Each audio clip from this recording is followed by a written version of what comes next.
விஷயம். ஆனா எப்படி இவங்க எல்லாரும் தமிழ் சினிமால ஆர்டிஸ்ட நீங்க இது வரைக்கும் மிமிக்ரி பண்ணி பார்த்தீங்களோ அந்த மாதிரி சிங்கர்ஸ் பாடகர்கள்னு பார்க்கும்போது உங்களுக்கு ஏதாவது பாடகர் வேணுமா? என்னையா என்னையா நிமிந்து பார்த்தா சவுண்ட் வரல, கை காட்டுமா?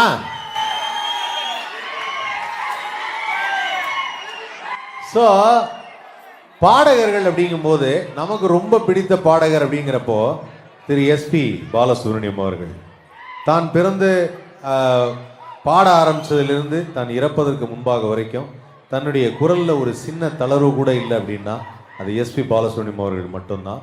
அவர் நமக்கு கிடைச்ச மிகப்பெரிய பொக்கிஷம். எத்தனையோ பாடல்கள் இருக்கு அவருடைய பாடல்கள். ஆனால் ஒரு சில பாடல்கள் வந்து பார்த்தோன்னா இப்போ யாரோ யாருக்குள் யாரோன்னு சென்னை 628 படம் எத்தனை பேர் பார்த்துருக்கீங்க?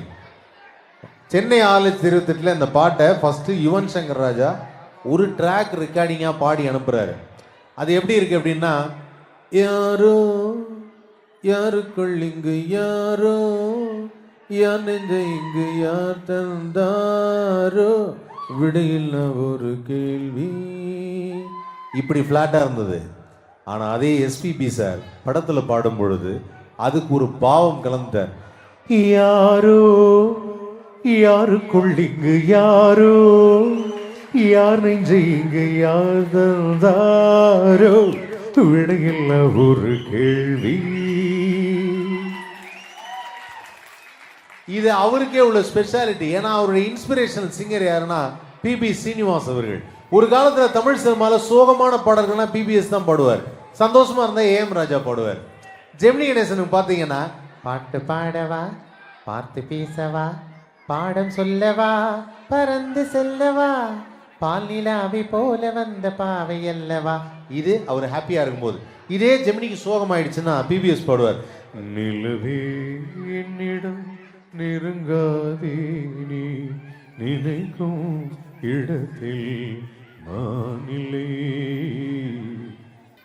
ஆனா இந்த வாய்ஸ்ல நம்ம தமிழ் சினிமால ஏகப்பட்ட லிரிசிஸ்ட் இருக்காங்க. உங்களுக்கு தெரிஞ்ச லிரிசிஸ்ட் தான் சொல்லுங்க. பாடலாசிரியர்கள் யாரு? வாலி, கண்ணதாசன், வைரமுத்து, நாமுத்துக்குமார், கபிலன், பா விஜய், இவ்வளவு லிரிசிஸ்ட் இருந்தாலும் தமிழ் சினிமால ஒரு லிரிசிஸ்ட் அவருக்கு கூடிய சீக்கிரம் நேஷனல் அவார்டு தந்துருவாங்க.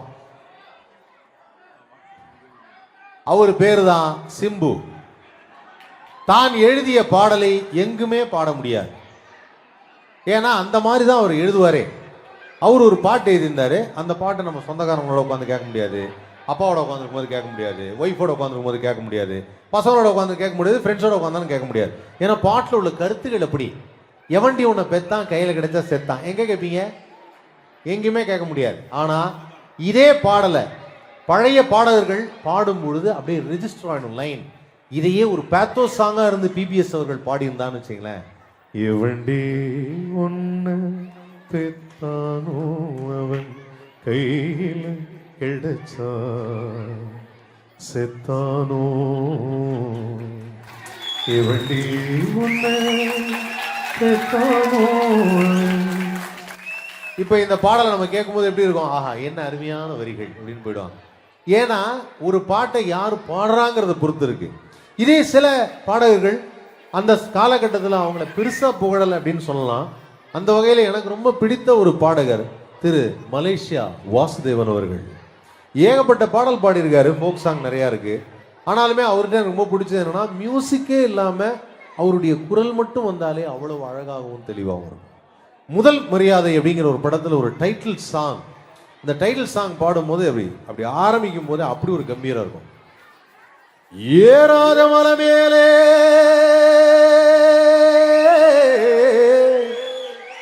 இழந்த பழுத்திருக்கு, இழந்த பழுத்திருக்கு, ஏறி உளுப்பட்டுமா எசப்பாட்டு வடிக்கட்டுமா எஞ்சோட்டு பொண்டுகளா எலும்பு செங்கண்ணுகளா. இதுல எங்கேயுமே மியூசிக் கிடையாது. ஆனா அவருடைய வாய்ஸ் அவ்வளவு பிரமாதமா இருக்கும். எனக்கு சில நேரத்துல சில பாடகர்கள் தான் பாட வரும்போது